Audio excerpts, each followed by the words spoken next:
Hi everyone, this is episode number 6 with Col.Sanjay Pande and myself. I am Shubhankar. We've been discussing a lot about thinking, which is the core skill for any and every entrepreneur. In episode 6, we are going to talk about sequential and simultaneous thinking. This is again a trademark Colonel Sanjay Pande school of thought that I have been instituted into over the last however many years that we've been interacting, sir. So I'll just give a quick introduction before we get to the meat of the topic, which Colonel Pandey will take us through. My introduction to sequential and simultaneous thinking, and this topic happened around, I think, 7 to 8 years back when we were in class 12. We were just about to graduate. Nachiket and I, Colonel Pandey's son, we were in the same class, and we were thinking about what to do and how the future should go ahead, what colleges to apply to, what all scenarios, and we were just utterly confused like any other 18-year-old at that time. So that was the first time that Sir took us through. We just sat down with him in front of a whiteboard on a Sunday afternoon, and he took us through this topic of just placing your life on a timeline, looking at all of the events that might happen, putting them all on a timeline, looking at the probability of each and everything happening, and planning for each and every outcome. This, in essence, is really what thinking sequentially and simultaneously boils down to. This is how it helps you make decisions. The second time that I had my second tryst with this line of thinking was when I joined the company and started working with Colonel Pandey full time. In our line of work, we send a lot of direct mail to clients, and my first job, literally the first thing that he gave me was he said there are 1,000 letters that you have to send by the end of this week. I am going on a vacation to see my children. So, see you. That is the entire brief that I got. And I was just so under so much stress for that first week. It was like trial by fire, where on the first day I realized we didn't have enough stationery. So I ordered stationery. On the second day, I figured out the software to print all the letters. On the third day, I realized that we ran out of envelopes. And every single day, it was just so embarrassing for me that there would be just screw ups after screw ups, which is not something that I was used. And it was just so much stress on my brain because it was just a different type of thinking that was required to be able to think of all the 20 things that were required for this project simultaneously, think of how sequentially each and everything was to be done, and just planning the entire project. It just put me under a tremendous amount of stress in my first week. And I remember the lecture that I got, the discussion that we had when he came back, and despite all this, everything happened in the end, even though it was a little delayed. But the only thing that he taught me, that he discussed with me, was that if you are not able to think sequentially as well as simultaneously, there's just no use in thinking at all. So while we started off with this topic of macro to micro thinking, which helps you generate work for yourself, for your organization, think of all of the things that are going to happen. Uh, when it comes to execution, that is where sequential and simultaneous thinking helps you. When it comes to executing all of these things, prioritizing your work, and starting the job, that's where sequential and simultaneous thinking really comes in. So you want to start off? What Shubhankar has given you the example is absolutely correct. The thing is that once a task has been given, it's not my job to come down to micro to tell him what exactly has to be done. Yeah. So if he has to send 1,000 letters, so I'm not going to waste my time telling him, कि अच्छा stationery ki, if the stationery is there, check. No, it's your job. We came down to that level where I would simply ask, okay, fine, if you are going to be sending these letters to the clients, 500 in numbers, what is the weight of each? Because that would now decide how many stamps we required, what is the charge the speed post or the other is going to take, what stamps are going to be put, because that is by weight. And so, have you planned that so many stamps I must have? And then it did not come down to value. Whatever stamp is going to be put on one, are your stamps that you're procuring, are they going to be torn off like this and put? So it was to that level where how are you going to put the tape? What is the time it is going to take? So you do not have 1000 years and one task. No, you just have limited time within which you have to execute this task. So what is going to make it possible to execute it within the given time frame? Only one thing, your mind. If you know how to plan, how to think in advance, if you can think about it while you're taking a walk, while you're in a metro, while you're driving in your car around, while you're cooking, while you're making a cup of tea, when you're in the loo, if your mind is not working 24/7, you can't do it. By the way, I just want to tell all of you that that is extremely tough to do. It's something that I struggle with every day. It's almost an impossible standard. It's just, I just know, sir, he's the only person that I know of who does this. But it just puts a tremendous load on your brain. And even though over time, the nature of work that we do and just interacting with him, I'm forced to behave this way. It definitely is quite an impossible standard for most people. The benefit of this is what? When you are able to do your thinking correctly, what you realize is that you don't require a huge number of hands to help you out. You simply require to plan your entire activities within the given 24 hours, given working hours, and you do your job. Last 7, 8 years that Shubhankar is seeing this company, 3 years that he is working, you ask him, what happens on Saturdays and Sundays if we come to know someone is working? There is no work on Saturdays and Sundays. And when we say all hands on board, there is no Saturday and there is no Sunday and there is no day and there is no night. But otherwise, no one works on Saturdays and not at all. There is no stress. There is no one who works beyond hours specified. You simply work. Why you are able to organize the entire work in such a beautiful manner, delegate responsibilities, that little amount of thinking, and you are able to delegate all the responsibilities. That brings me straight away to the topic of sequential and simultaneous thinking. Just think about, there are things which have to be done sequentially. This means that one process, unless it finishes, the next cannot start. You cannot paste all the envelopes with a tape without putting the letters inside. You cannot put the letters inside unless you have printed them. You cannot print the letters unless you have written the matter in that. You cannot write the matter in that unless it has been discussed as to what has to be written. You again have to see if there is any brochure that is going to go. So this is sequential. You cannot cut any process and put it before other. And then there is simultaneous thinking.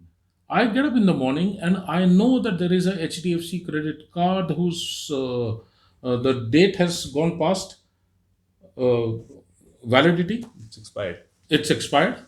I also know that there is one transaction that has been returned. I also know that okay, my pension is supposed to be coming to bank. It hasn't come because of this particular problem. I also know that that supplier has not given me that part which is going to be fit in my one of my instruments. I also know that the payments haven't come. I also know that the small payments have to come. I also know that okay, fine, these 1000 clients have to be rattled this month so that I shake up the tree and get some revenue. I also know that this year my GST return has to month GST return has to go. My sales purchase receipts have to go. There is no limit to work. I cannot keep my mind closed because someone else is responsible and he has been given responsibility. If he doesn't do, I'll give him a dressing down or I'll sack him. No, if you sack someone, this means you're weak. You do not have the capability to supervise that man. That's why the next best option you find is to sack him. Why do you want to hire 40 people when the job can be done by 10? Yeah. You do that because you don't know your job. And you don't know your job because you don't know how to think. So if an entrepreneur doesn't know how to think, if you don't know how to think and organize your personal life, your work life, and all these events, which now imagine everything is against a timeline.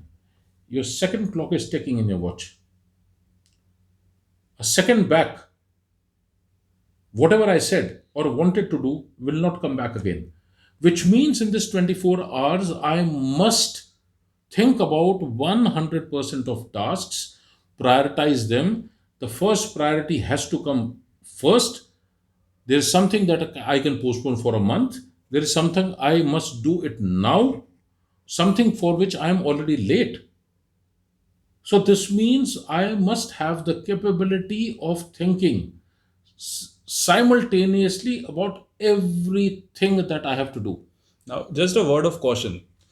This is the thinking part. This is the prioritization part when it comes to thinking simultaneously.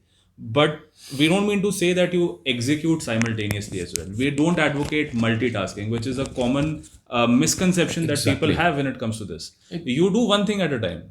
So if I were to prioritize four things, and if I were to prioritize a lot of things and put four of them as my first priority, that was what I would tackle first in my day. So those four things I would probably say between 9:30 a.m. when I start work and between 12:30 a.m. to 12:30 p.m. Before lunch, I'm going to finish off all four of these in this particular order, and then on to the next, and then on to the next. But this is a means of prioritizing your work and knowing that you are not missing out on any piece of work. Sequential, simultaneous thinking is the ability to think about everything simultaneously at one time and not using this isko main baad mein karunga, I'll do it later, I'll think about it later, no yeah, I'll do it when the priority comes. No, the thing is that think about everything, prioritize it, push it to whatever priority it has to. Yeah. So imagine a train running on a track, entering a tunnel and exiting a tunnel. That's a sequential way. Train cannot go in any other way. Imagine now exactly the same train on a very big field on the track, and you say, okay, now I will not run the train on the track. I will now push each of these bogies together perpendicular to the track, so that with the aim that at the end line I must take this entire 70 bogies and the engine and I push them together. Now imagine with links in each bogie to bogie, either you will make the train fall or you have to simultaneously you have to take entire train a bogie, you have to lift it and you have to lift all 70 of them knowing which to do when. So this is simultaneously taking the entire work together. Yeah. Sequential is when you have to do certain things in a very sequential manner. So the macro to micro thinking, it enables you to know what is the job involved at every level, whether it is in the organizational hierarchy or whether it is on the timeline towards taking the company towards a bigger goal 5 years down the line, and knowing what is going to happen each year. So it's not to do with hierarchy, it's not to do with work, it is to do with time, it is to do with organization. Macro to micro, you cannot say that, okay, this is not my job, I'll not do it. So everything is yours. You have to do it. Secondly, how you are going to do that is against a timeline, that is a day, today, tomorrow. What am I supposed to do tomorrow? So, which means what all works I cannot postpone. I cannot simply say because I was doing this, that's why I got delayed for that one. As soon as someone says that he has not been able to do the job, it is not because he does not want to do the job. It is not because he cannot do the job. It is just because he cannot think. As I have been very painfully told over the last few years. Last 3 years have been actually very difficult for Shubhankar. Let me be very, very. This thing, I am not a boss who can just take answers. as soon as I see that a person intelligent enough is not using his mental capacity to the full, that's a place I lose my temper. And I would coax, I would arm twist, I would make him do things which now he has started realizing that it is such an easy thing to do. And why wasn't he doing? And reason always is one. It is always better to do things sequentially and not to think macro and micro, because it gives tremendous amount of comfort to the brain. Yeah. It doesn't tax you. Yeah. So when you talk about macro, micro, now you talk about another two things, sequential and simultaneous thinking. I have brought the fifth thing in this, which is called the timeline. So timeline is the actual calendar. Timeline is the actual watch, which cannot be changed. There are fixed events in that, which cannot be changed. When I draw a timeline, I can draw a timeline of 5 years. I can draw a timeline of 1 year. It depends upon what exactly I want to plan. What are the fixed events in that? So I plot them.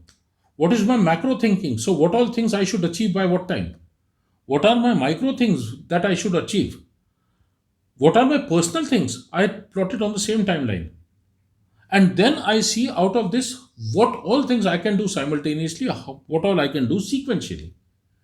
And this is a dynamic process. That's the best part and also the worst part. It's good you brought it up, uh, because that will add an extra layer of complexity to this entire thing. So it's not good enough to simply be able to think micro, think macro, think sequentially, think simultaneously.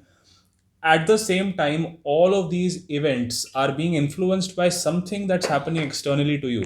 The world around you is constantly changing, your life situations are changing, and so you need to be dynamic to be able to change your thought process, change your priorities, change your macro and micro thinking on a daily basis.